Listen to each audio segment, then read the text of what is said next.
Una vez más, hermanos, aquí presente por la gracia del Señor, compartiendo un nuevo estudio bíblico que tiene por título La Palabra. Pero no cualquier palabra, hermanos, sino la palabra de Dios, dando siempre el primer lugar a Dios, pidiéndole sabiduría para que este estudio bíblico sea de bendición. Empezamos con una pequeña introducción de conocimientos generales, ¿no? La palabra de Dios, ¿no? Como tal vez ponerle característica principal es verdad, ¿no? Es verdad. ¿A qué nos referimos que es verdad? Que todo el contenido de la palabra de Dios, que es el contenido bíblico, no hay mentira, o sea, es todo verdad. No se puede discutir sobre la palabra y también tal vez corregir la palabra, ¿no? Todo es verdad. Entonces, y también de sus características es indestructible, ¿no? Indestructible, ¿en qué sentido? Que la palabra de Dios ha perdurado de siglo en siglo, es eterno. Tal vez, ¿no? Cuando la palabra de Dios surge en la humanidad, ha querido ser destruida por diferentes enemigos, ¿no? De la palabra. En el tiempo antiguo se diría los faraones, tal vez pueblos que no tenían como a Dios, no tenían varios dioses, adoraban a varios dioses. En esas épocas querían destruir a la palabra, pero siempre la palabra de Dios ha salido a flote, que es indestructible, que no se puede destruir. Es el principio y es el fin. Es eterno, hermanos, la palabra de Dios. Bueno, otra de sus características, hermanos, también es inmodificable. O sea, la palabra de Dios está sellada. Claramente encontramos desde el Génesis hasta el Apocalipsis, y al final del Apocalipsis hay una recomendación, ¿no? No sé si ustedes lo han leído. Ahí claramente dice que quitar cual letra, coma, alguna palabra de este libro, grandes maldiciones, ¿no? Algo habla de maldiciones, hermano, ¿no? Entonces, por eso es inmodificable. Mientras tanto, haciendo una comparación, ¿no? De la ley, de los humanos, de las personas que vivimos en sociedad, hay una ley. Hay ley que, por ejemplo, de un Estado, es la constitución política del Estado. Sobre esa ley nosotros podemos vivir en paz y en armonía y en disciplina social, ¿no? Y es modificable esa ley, porque lamentablemente hoy en día los gobiernos y la política que tiene cada gobierno siempre van a modificarlo, ¿no? Es sujeto a modificación, ¿no? O sea, lo modifican a su conveniencia, a la conveniencia política, ¿no? Pero mientras tanto, la ley de Dios, la palabra de Dios es inmodificable. No hay argumento válido para modificar la palabra de Dios, ¿no? Es fuente de información fidedigna. ¿A qué me refiero que es fuente de información fidedigna? Que la palabra de Dios en el transcurso del tiempo siempre ha servido, ¿no? Siempre ha servido para todo. Ha servido para ver el futuro, para ver revelaciones. O sea, es algo que se ha dado cumplimiento a la palabra de Dios en el transcurso y se sigue cumpliendo. Hay profecías que se están cumpliendo. Hoy día mismo se está cumpliendo, ¿no? Y nosotros vivimos bajo esa palabra que es fidedigna, que no es como la palabra o un libro que algún autor saca sobre cualquier una obra, ¿no? Sobre cualquier tema, ¿no? Es una teoría, es la cual no puede ser confiable porque es un pensamiento humano, pero esto es un pensamiento de Dios, del Todopoderoso, del Eterno, del Creador del cielo y de la tierra. Entonces, hermano, es fidedigna y no puede ser objeto de alguna susceptibilidad de que no puede ser verdadera, hermano, ¿no? Entonces, así pasamos, hermano, a la palabra de Dios en un contenido meramente informativo, ¿no? La palabra de Dios es un contenido bíblico, ¿no? Es un contenido bíblico en la cual es la Biblia. La Biblia, como sabemos todos, es se diría también que es un instrumento, ¿no? Es un instrumento o un manual de vida, ¿no? Y está dividida en dos partes, que es el Antiguo Testamento y también está el Nuevo Testamento, lo novedoso, ¿no? A partir de la venida de nuestro Señor Jesucristo se hace este Nuevo Testamento, se realiza ¿para qué? Para que el testador, que es nuestro Señor Jesucristo, nos deje esa herencia, un testamento en el cual nos brinda la salvación, ¿no, hermanos? Entonces, partiendo de ese punto, vemos, ¿no?, que toda la Escritura, toda la palabra de Dios tiene dos partes fundamentales, que está hecha, ¿no?, en base a la inspiración divina, y dos sería revelación divina, ¿no? Cada una, hermano, tiene diferentes tipos, ¿no?, de cómo se escribió, mediante quiénes se escribieron, ¿no? Y para esto vamos al texto base, que está en segunda de Timoteo, en el capítulo 3, versículo 16, que menciona, que dice la Biblia: toda escritura es inspirada por Dios, útil para enseñar, para redarguir, para corregir, para instruir en justicia. En justicia sabemos que la justicia es sinónimo de rectitud, de recto, de justo, de intachable, podríamos decir, ¿no? Eso es justicia. Entonces, para eso es la Escritura de Dios, ¿no? Ya, y volviendo al tema de los dos elementos principales con el cual la palabra de Dios se ha realizado, mediante inspiración divina. Dios se manifiesta mediante los profetas. A lo largo de esta vida siempre ha habido en la antigüedad profetas, ¿no?, que han servido a Dios, mediante el cual Dios ha utilizado, fueron instrumentos. ¿Para qué? Con el fin de que ellos fueran inspirados por Dios y elaboraran, ¿no?, este Antiguo Testamento, los libros, en el cual nos da un tipo de vivir, ¿no?, en sociedad. Desde Génesis nos dice el establecimiento de la tierra, la creación misma, después la reproducción de la raza humana, todo eso, ¿no?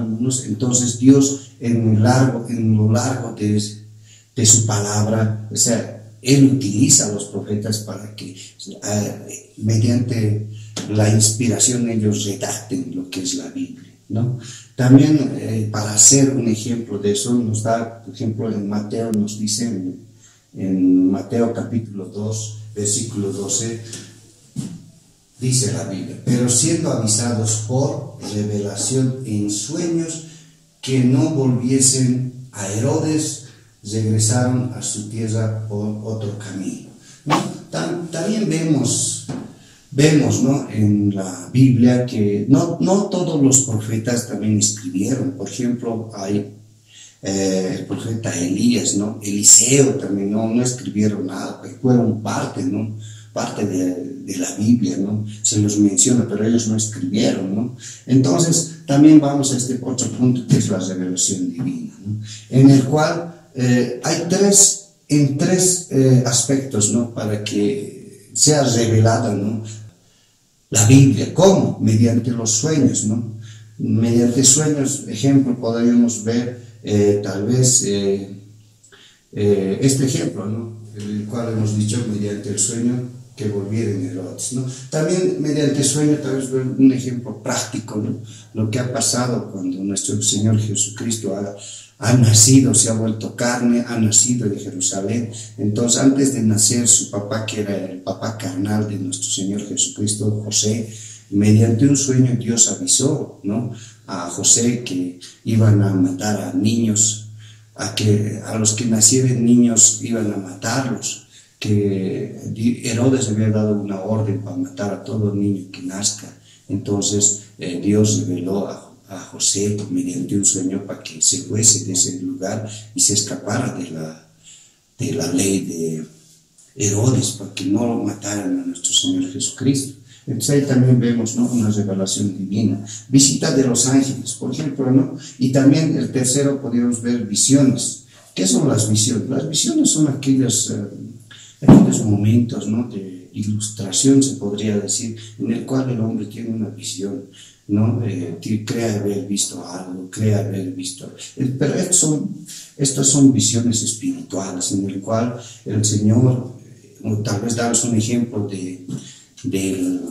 discípulo Juan, ¿no?, que escribió el libro de Revelaciones, que es el Apocalipsis, en el cual, ¿no?, mediante una visión y una visita de los ángeles, le muestra, ¿no?, el Señor cómo iba a ser el fin de estos tiempos, ¿no?, el fin de la vida, cómo iba a ver, o sea, Él escribe, ¿no?, el libro de Apocalipsis, viendo, nos indica sobre, hay cosas que no se pueden, ocultas, ¿no?, que no podemos, a la simple lectura no podemos entender, ¿no? Por ejemplo, nos habla de los sellos, nos habla de los vasos, nos habla de caballos, nos habla de varios objetos y cosas, ¿no? Y nos avisa cuándo va a ser el fin, cómo va a ser el fin. Entonces, tal vez en su tiempo ellos no entendían, porque esas revelaciones eran para este tiempo, ¿no?, sobre la ciencia, todo eso. Entonces era para este tiempo. Entonces Dios, de alguna manera, mediante inspiración divina o revelación divina, ¿no?, ha escrito estos libros mediante los profetas, ¿no? Algunos profetas sí eran mediante revelación, como vemos, también inspiración. Entonces también podía haber mixtos, ¿no? Había a otros les daba inspiración, los dos también, ¿no? Hermanos, entonces, pasando a este otro tema más práctico, ¿no?, que, ¿no?, como hemos dicho, la palabra de Dios es el manual de vida, ¿no? También puede ser la instrucción de vida, ¿no?, dependiendo. Y vamos a hacernos dos preguntas muy importantes, en la cual nos preguntamos cuál es el propósito de la palabra, y también al final vamos a preguntar cuál es el resultado, ¿no?, de la palabra, o sea, cómo es nuestro resultado, cómo debería ser, ¿no?, si nosotros vivimos, ¿no?, en la palabra, debemos tener este resultado. Vamos primeramente por cuál es el propósito.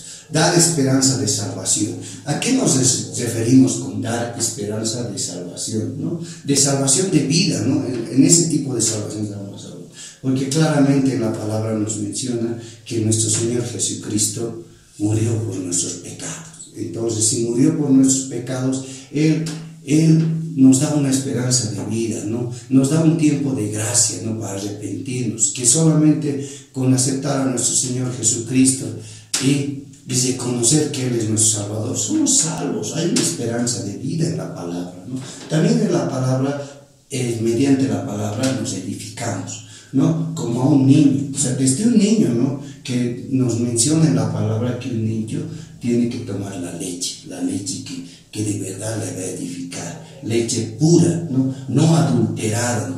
Y a los maduros nos habla que tenemos que ya tomar vianda, que es la vianda, quiere decir que es carne, ¿no? Entonces hay una diferencia, ¿no? A veces vemos, ¿no?, que estamos en este cuerpo, pero somos niños. Sí, seguimos tomando la leche, ¿no? Entonces, ¿qué nos dice? Entonces, hay etapas también, ¿no?, que nos habla la palabra entre un niño y un maduro.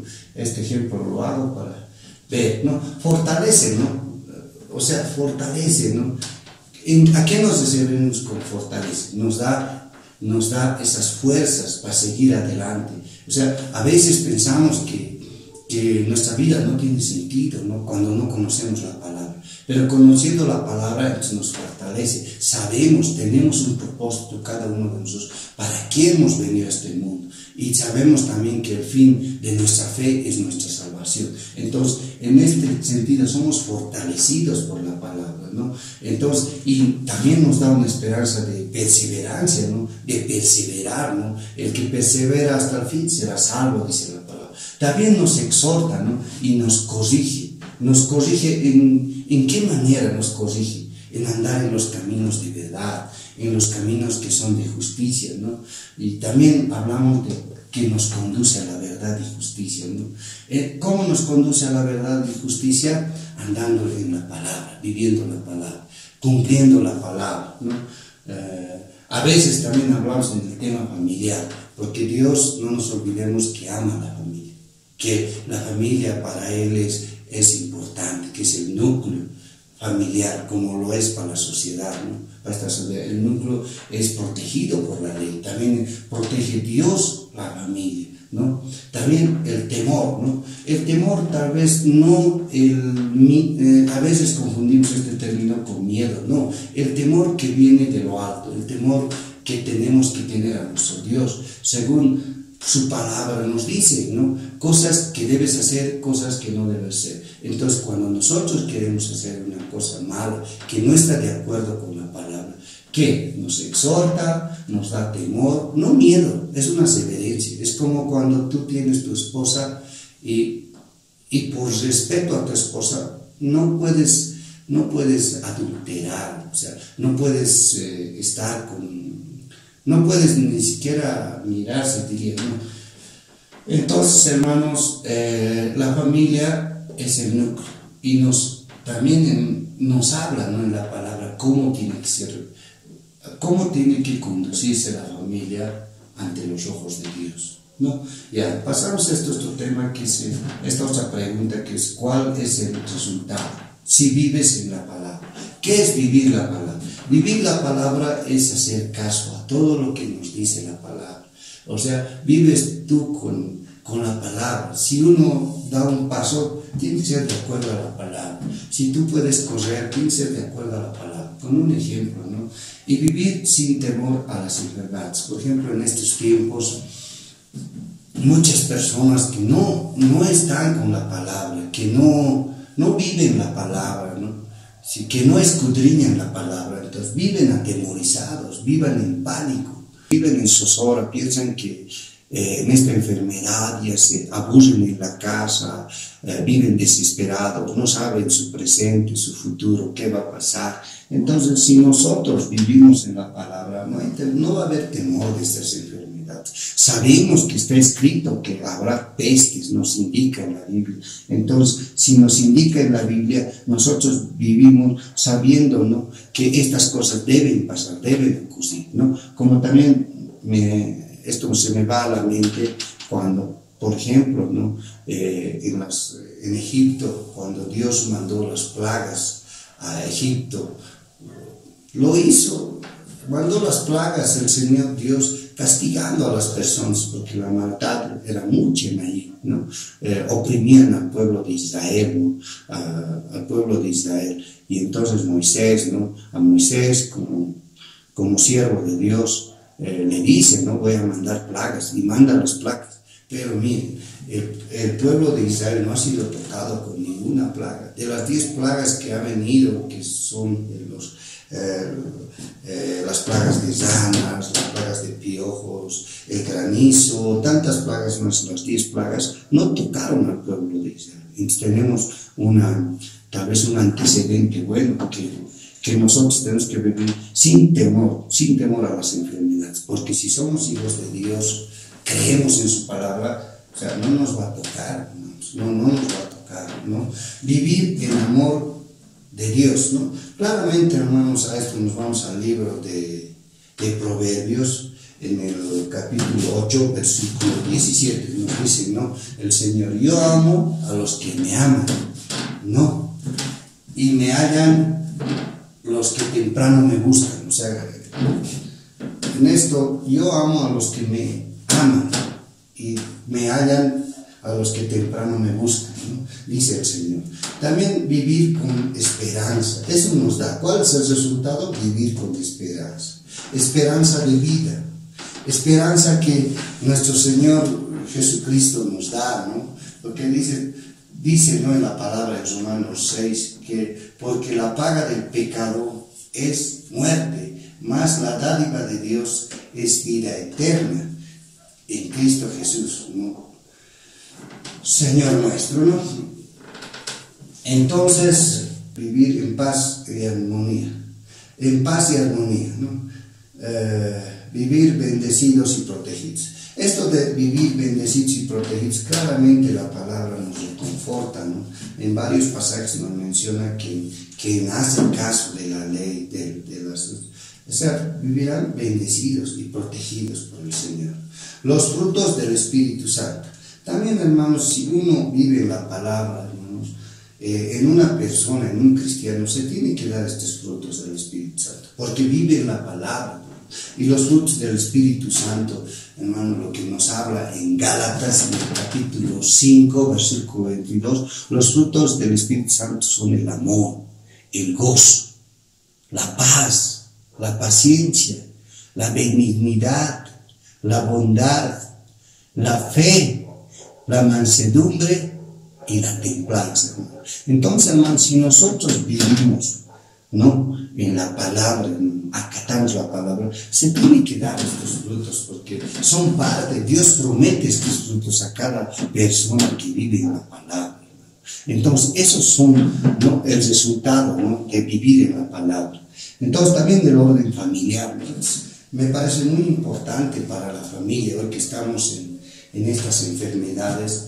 Es bueno, porque el orden de la familia es que establece Dios, que Dios quiere para la familia, es un orden sano en el cual, ¿no?, hermanos, instruye tanto al varón como a la mujer, instruye al varón. Pero también ¿no?, el orden familiar, tanto a la esposa, tanto al esposo, tanto a los hijos, para que vivan en la paz y armonía, ¿no? Dios da a cada uno las tareas que tienen que desempeñar, el rol de cada uno, tanto del esposo, de la esposa y de los hijos, ¿no?, para vivir en paz y armonía. Para dar ese ejemplo, ¿no?, hemos ejemplarizado en el siguiente esquemita que hemos realizado, ¿no?, titula Los pilares de la fe. Los pilares de la fe, en el cual, hermano, empezamos con la roca de Jesucristo, la roca de Jesucristo. La roca de Jesucristo es esta roca que hemos dibujado aquí, es la roca de Jesús. Para esto nos vamos al libro de Mateo, en el capítulo 7, versículo 24 al 25, en el cual nuestro Señor dice: cualquiera pues que oye estas palabras y las hace, le compararé con un hombre prudente, dice, ¿no?, con un hombre prudente, que edificó su casa sobre la roca, sobre esta roca, ¿no? Hermano, ahí bien claramente, ¿no?, y dice también qué pasó luego, ¿no? Descendió la lluvia descendió de arriba, la lluvia, ¿no? Y vinieron los ríos han pasado por aquí, ¿no? Después, y soplaron los vientos, han soplado de diferente manera, ¿no? Soplaron los vientos contra aquellas casas, contra estas casas, ¿no?, edificadas. Y luego, ¿qué pasó, no? Y no cayó ninguna casa de esas, ¿no?, porque estaban fundamentadas sobre la roca. O sea, ahí nos da un ejemplo, ¿no?, nuestro Señor, que la roca de Jesucristo es importante. ¿Por qué la roca de Jesucristo? No, espiritualmente hablando, hermanos, la roca de Jesucristo significa la esperanza, significa la verdad, significa la salvación, significa la gracia del Señor.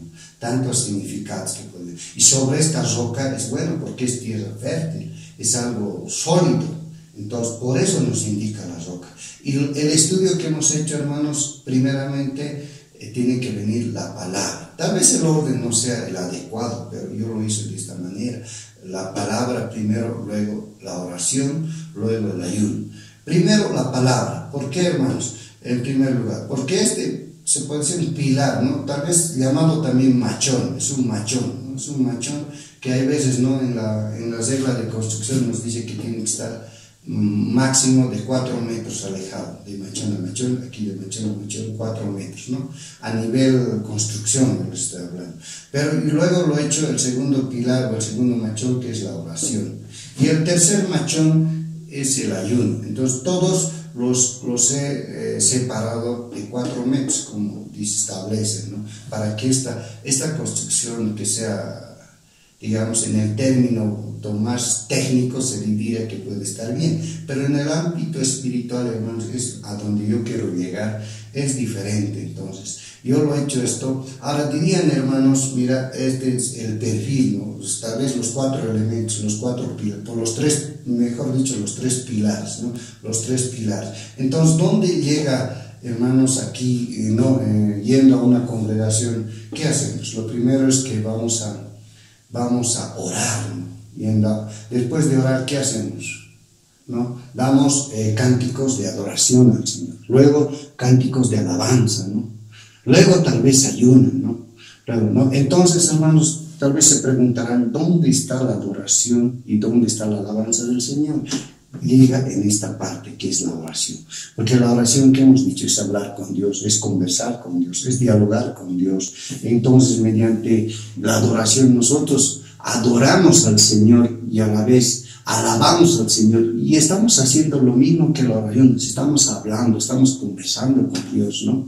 Tal vez también en el ayuno, ¿no? Hermanos, se preguntan ustedes, ¿dónde están los retiros, ¿no? ¿Dónde están las vigilias, ¿no? Los retiros, el ayuno en sí es un retiro espiritual, ¿no? Y el retiro que lo hacen, ¿no? Tal vez algunas iglesias fomentan este tipo de actividades. Entonces aquí veniría en este pilar, en este machón, que es los retiros espirituales, las vigilias. Entonces, hermanos, viendo estos tres pilares que son importantes para un cristiano, realizamos la plataforma, que es aquí la plataforma. Y si ustedes ven, hermanos, si falta este ayuno, hermanos, ¿no creen que usted se puede debilitar la casa? Puede ceder a este lado. A ver, si quitamos la oración de un cristiano, no piensen que esta iglesia se va a debilitar, porque 8 metros puede tender aquí a doblarse, ¿no? A encorvarse la plataforma. Entonces, hermano, por eso lo he puesto, pues que son muy necesarios, ¿no? Entonces, ahora, ya, haciendo la plataforma, hermanos, aquí está los pilares de la fe. O sea, esta persona va a vivir en esta casa. También casa podemos decirle espiritualmente que es la iglesia, ¿no? Y este es el prudente que ha edificado bajo estos pilares y este fundamento que es la roca. Entonces, ¿qué somos? Cada persona en la palabra de Dios nos dice que somos templos de Dios. En 1 Corintios capítulo 3, versículo 17, claramente nos dice, ¿no? Si alguno destruyere el templo de Dios, le destruirá a él, dice, porque el templo de Dios sois vosotros, santos es, dice. Entonces, sois vosotros. O sea, ¿qué nos quiere decir? Que nosotros somos el templo de Dios, hermano.